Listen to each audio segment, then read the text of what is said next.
I'm a medical oncologist, right? So I treat, I try to help patients with cancers, and my specialty is also patients with more advanced, more difficult cancers. It's interesting because we're in the context of World Youth Day, and this vocation for me was born when I was a teenager. When I was 17 years old, I was doing my high school studies in Italy. I was more interested in liberal arts, and then a family friend got sick with cancer, and she ended up dying when I was about 17. And now I realize at 17 years old, you don't understand much about life. But when I was actually seeing the way she was going through her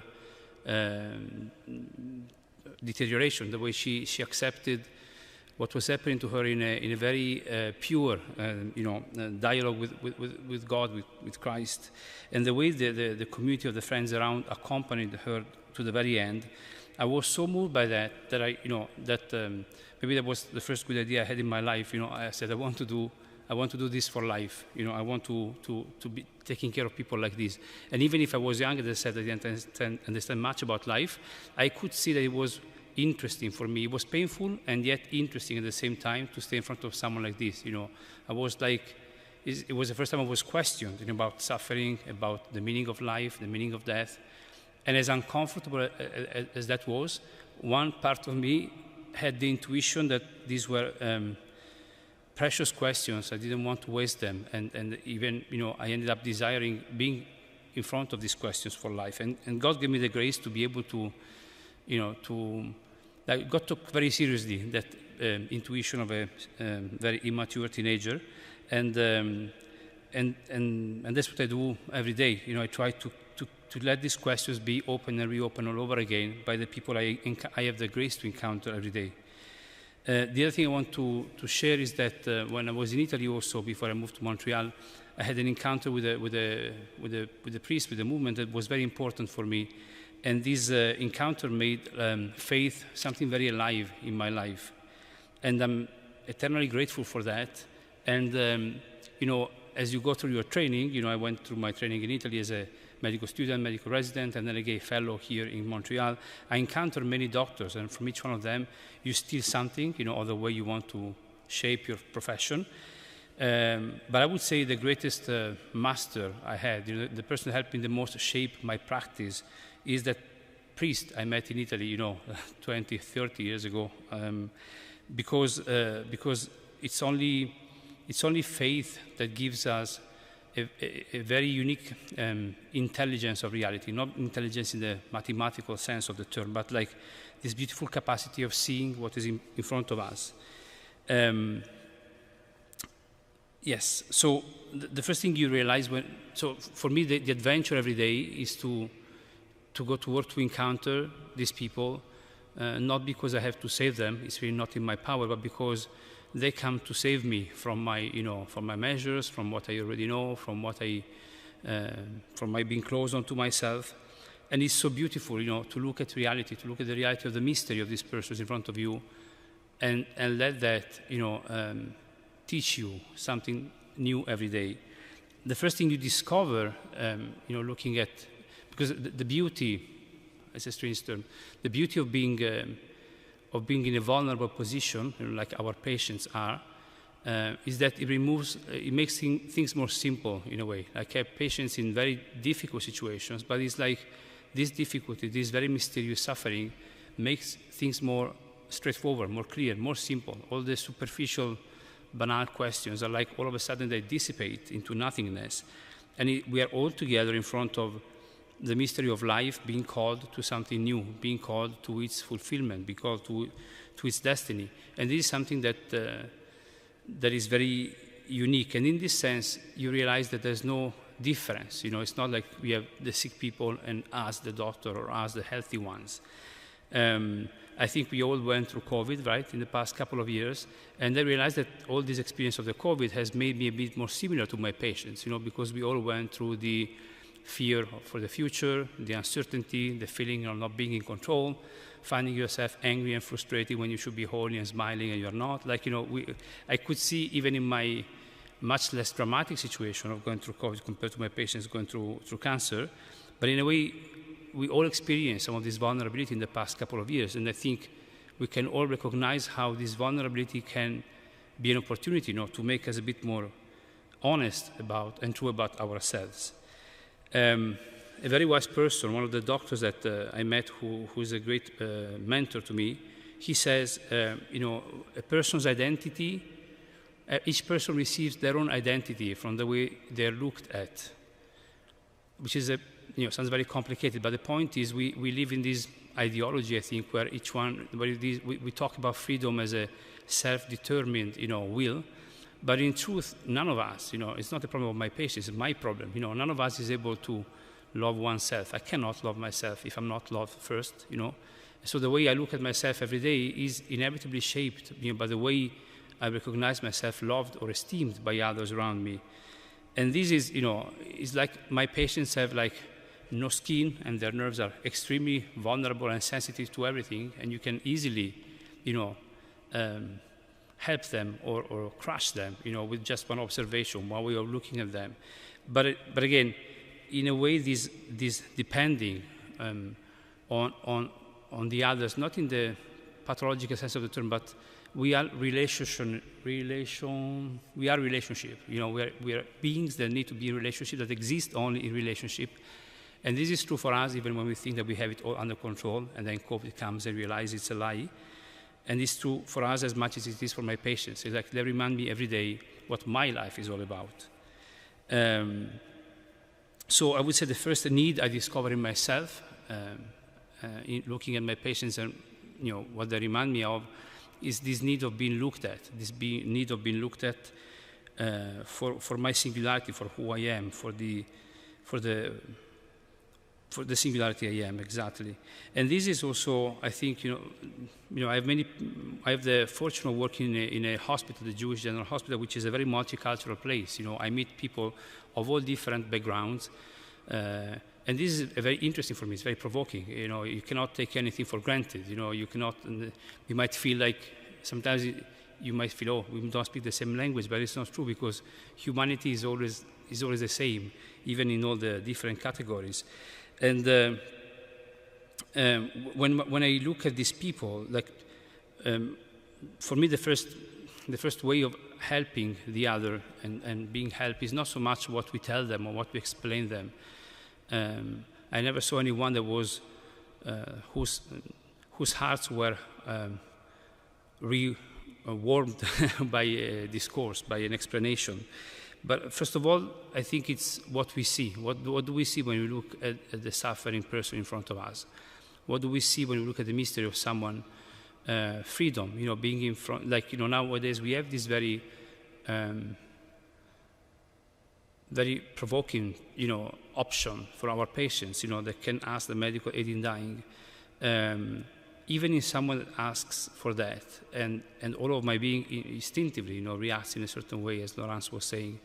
But what do I see? What do I see in that cry? What do I see of the mystery, of the beauty of the person that is in front of such a, life-changing circumstance? And this theme of this question for me, which has been already the most interesting one, what do I see when I look at this person, in time has become the desire to start looking at things the way God sees them, and not because I'm God, but every time I try to reduce my interpretation to what I can explain, to what I can calculate, what is right or wrong, to what is, and then I ask myself this question, but I don't know how. I wish I could, I could imagine how God must be looking at this person in this moment, And this always puts me back in a position of humility, that where you realize that you're just about, with that question, what God sees, what does God see here? You're just starting to scratch the surface of the mystery that is in front of you. Maybe I'll give you just a couple of examples so I don't sound too abstract. The first one, one of the most beautiful things is really to see people who are at peace with their dying. And it's not a grace that happens every day, but when it happens, it's such a moving experience for me. One of these patients, I went to see him a couple of weeks ago in palliative care, and he was at peace, and he told me how moved he was that I went to see him, and how worried he was about his son, but otherwise I'm ready. And then, and then he told me, I think we are from the same army. He said, the même armée. I think, because, and it's funny because like I never talk about like, I guess most of my patients by my name, Cristiano, they might guess what my background is, but it's not that I go in and preach about, catechism, but somehow they figure out, and this gentleman, so it was beautiful that we also started talking about the affection that this man had for Christ, and how curious he was to go and meet him, and this was a very moving experience. Like it's really, really humbling to see someone facing that particular moment, with the peace that comes only from this very concrete affection for Christ in their life. Christ as a real presence, not as an imaginary friend. It's really humbling. And then he says, but the only thing I'm really upset about, I asked him also, I always ask them, are you upset? And he goes, the only thing I'm upset is the food here is really terrible. Otherwise, I'm really happy. And so 2 days, it took me 3 days, but I tried to send him some tiramisu, because I know he likes tiramisu. And then maybe it was, my best contribution to the situation in a moment where this guy was obviously already like miles ahead of me in a way for how prepared he was for the ultimate encounter. I tried to accompany him also in the concreteness of his need for a better food, which is what the only thing he was ready to complain about. Another situation was very interesting, and also that's also when I realized that, again, I have the same need that my patients have. It was another woman that I took care of for a few years. She was a very sweet, sweet woman, super kind, joyful, smiling, très petite. She got a relapse of her cancer a few years after the surgery, and she got a few chemos, and she responded very well for some time, and then things started to take a turn for the worse. And so one day she came prepared, with her book to ask me all the questions. What do we do from here? How do we go from here? Tell me about palliative care. Is it worth it to do more chemo or not? And then she told me, Doctor, I have another question, but I really don't want, I don't want it to be uneasy. She says, I know that the medical aid in dying is legal now, and I think I have a few questions about that, but she said, which is very interesting, was very provoking to me, she said, by the way I've known you in these past years, I guess that maybe you're not very comfortable with that. So if you're not comfortable discussing this, I will ask someone else. I don't want to put you in a bad position. And I was really, really moved by the attention of this woman towards me. I really felt I was being looked at, I really felt acknowledged.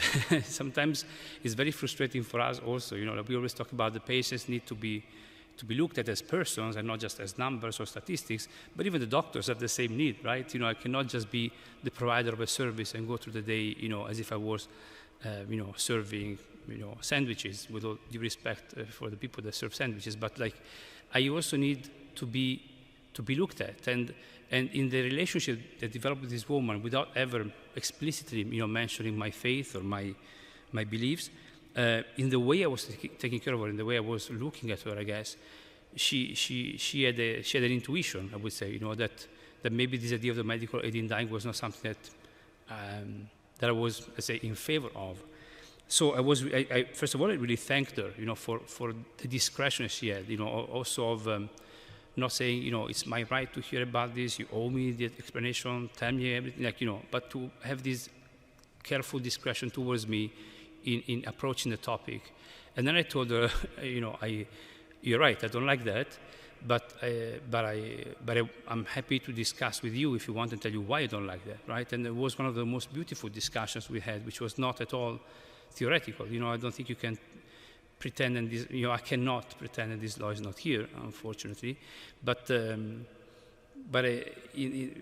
the freedom that the patients have in their relationship with me, by God's grace, I can also be myself, which doesn't mean, try to twist their will or try to push them in a direction or the other, but just tell them tell them again, what do I see when I look at your situation? What do I see as an opportunity for you to live this time, with your son, who's maybe not as ready as you are, being accompanied in a palliative care context.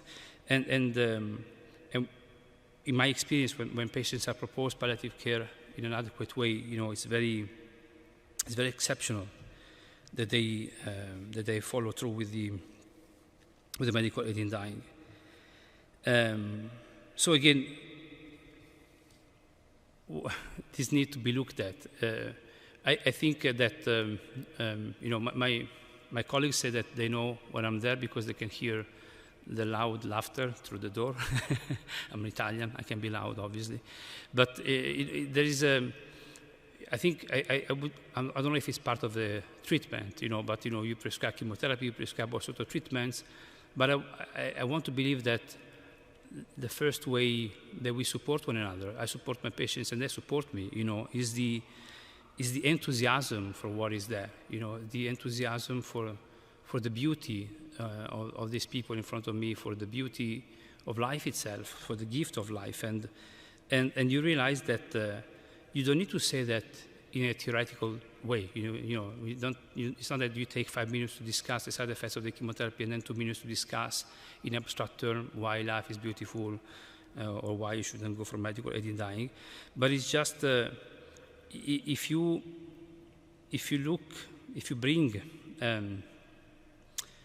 I don't know, I recognize that there is a certain optimism in me, which is not mine, which must come from that encounter with that priest in Italy many years back, and somehow, still continues, still outflows into this optimism, which is like something in the background, but is extremely contagious. It's extremely contagious. Like people are scared by the uncertainty, they're shocked by the cancer diagnosis, they're fear, and they have right to be scared.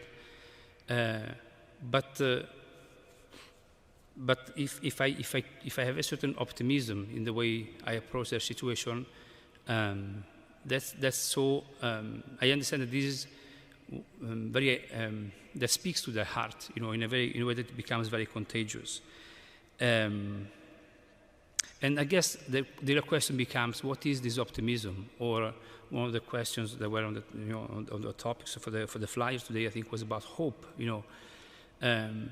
What is hope? And I always tell my patients, if there's one way in 100, to cure your cancer, we will find it, or at least we will try that. I think I owe them that much, but you realize soon enough that your hope or my patient's hope cannot be that everything will be okay. Like sometimes we say in very stupid way. Not okay in the sense of your cancer will necessarily disappear, or you will not suffer, or you will be cured, or everything will go as planned. Nothing will go as planned probably. But I guess the real challenge that my patients have to face every day, and I'm so fortunate to face together with them, is what is this faith about? What is this hope about? What can we really hope for? And hope is something that has to do with the future. Hope is a certainty that one needs to have about their future, and it's very challenging to have a certainty in your future where you cannot control the circumstances, of your future, which is probably, as we discovered in this COVID, true for all of us. But it's like my patients see it very directly, and they remind me of that every day. In my experience, hope can only be sustained by what is already there in the present. You cannot. Like some patients have very unrealistic hopes for a cure, and I tell them, listen, you have the right to ask for a miracle, and I always point them to the oratory. My hospital is very close to the oratory, so. But I tell them, I cannot do miracles. I can ask for it together with you.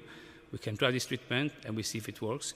But again, the hope that we need, not my patients need, the hope that I need, is a certainty in the future that can only start from something that is already here now with me. Only a presence, the presence of God for those who have, the grace of recognizing Him in their lives, or the presence of the people who love me, the presence of my family, the presence of people around me that still look at me in a way that gives me back an identity of myself that I can be proud of and not ashamed of.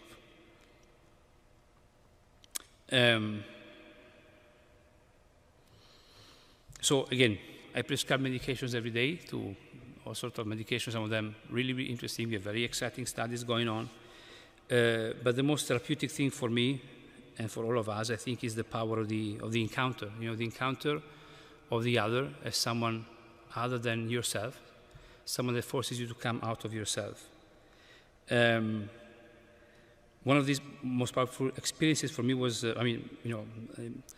by God's mysterious designs and grace, the encounter with each patient is different from the one, before. And so each relationship takes on a very particular form, a very particular preference, a very particular dynamic. One of the most striking examples was a young girl that I met a few years back. It was actually right after Christmas. I was on staff, I think, only for a year or two. So I was on call around the Christmas time. And so I got this call, I think it was 2 days before Christmas, to go and see this patient in palliative care. She had been diagnosed with a relapse of her breast cancer at a very young age. She was 29 at that point, after she had been diagnosed at 27. And she was already in palliative care because she had lots of symptoms from her cancer, but she had been very stubbornly refusing all the treatments that were offered to her, because even if the cancer was incurable, we knew that for the biology of the cancer, she could still live a few years, had she been open to accept the treatments.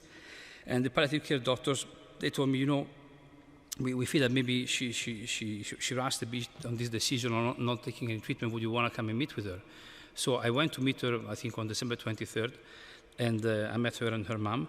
And you meet someone who was very close at that point.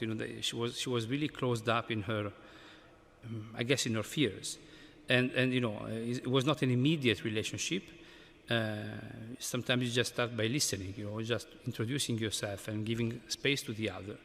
And then you go back the next day, and then, Christmas I spent it at home, but you go back the next day, and little by little this person opens up, and you can start discussing the possibility of trying treatments, and the possibility that you will, that the side effects can be manageable, and, that we are ready to, that there are different options. That's something she really liked, the possibility that she could be a protagonist also in discussing with me, not like this is the treatment or you're going to die, which everybody told her before, and the more they were telling her this, the more she was getting paralyzed in her fear. And so she ended up opening to the idea of treatment, and we tried one treatment, and then we readjusted with another treatment. She had a wonderful response. She ended up living, I think, 5 years after that day. And especially for the first years, it was really also a beautiful, like she was doing really well. I told her, I think you're better than me. You're more in shape than I am. I remember at some point after, again, it was a very interesting friendship that developed with this girl and even with her parents. At some point, her cancer got worse again, and even if she was someone who was very scared of treatments at the beginning, I dared to propose her if she wanted to participate into a clinical trial. So that's something like you're trying a new medication, something that could make people even more scared than the regular medications. And I remember she told me at that point, what I've understood, what I've learned since we met, is that things don't happen by chance. And there was something very particular of the way her cancer had relapsed with a very particular site of metastasis. And she said, and if this particular relapse of my cancer, the particular biology of my cancer, makes me, qualify for this trial that you think is interesting and you believe in it, let's go for it. I don't think it's a chance. Let's try that. And it really surprised me. Someone that was so closed, apparently, so stubbornly obsessed with the idea of dying, and she was only so scared. That not only she would want to live, obviously, naturally, more, but also that she would dare to take the extra risk, if you want, of being part of a study, because of this new way, again, of seeing things, not of imagining, but of seeing things as not happening by chance. This is intuition, and things don't necessarily happen by chance. And the other thing I remember always of this wonderful girl, one day I asked her, because I told her something like, the encounter I had with you, I told her, is very unique for me. I remember, sometimes I would tell her, I'm very proud of you. You came such a long way. You've been so open you still trust me after all these years. And I asked her, why can I ask you why you think the doctors before we met were not able to convince you to get the chemo, to get the treatments, you know? And she referred to a particular doctor. She said, you know, I could see, she was a very perceptive girl. She said, I could see in his eyes that he was not a happy person. And so I knew he couldn't help me.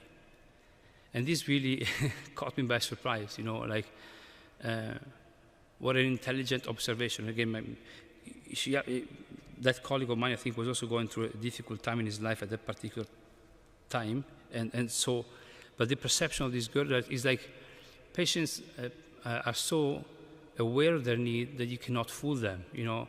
You don't need to tell them stories, you know, they see it right through. They see it in your eyes. If there is a hope that you are bringing, for which it's reasonable for them to trust you and take this leap of faith, even, you know, in getting onto a strange trial with a new medication, or if you yourself are not happy, and so what's the contribution you can give, you know, to someone who's suffering. This really brought me back, you know, a big time to realizing maybe more clearly what my patients need. And it's interesting because, you know, with this girl I had the chance of having a very continuous relationship in time for many, many years. But other patients, you know, sometimes you get to see them when you're on call, and they're your colleagues' patients, and maybe, you know, you see them once and the next day, you know, and sometimes I experience the grace also that it might even take a short time sometimes, like, again, for the others to trust you if you deserve that, you know. And anyway, there was a very specific example, actually not long time ago, where a patient I had seen when I was on call, and then only one other time, and then the third time I saw him, he was actually considered a medical aid in dying, and we had a beautiful discussion again. And I was surprised that this guy and his wife, who was a saint woman, they were really, really interested in what was my opinion. You know, like some people want to have their opinion and they ask for the technical things. And these people who I met only twice, and maybe I thought even in a superficial way, they really wanted to hear from me more than all the residents, all the other people that saw them. And that really humbled me. The last example I want to give you, because I think I'm going over time as usual, is from a few weeks ago. There was a very funny, lovely woman who had a very nasty progression of her cancer, and we had to decide if we were going to do one type of treatment or another type of treatment. And you know, I recommended, you know, one type of treatment that I thought was, you know, with the information I had at the point, the most suitable one.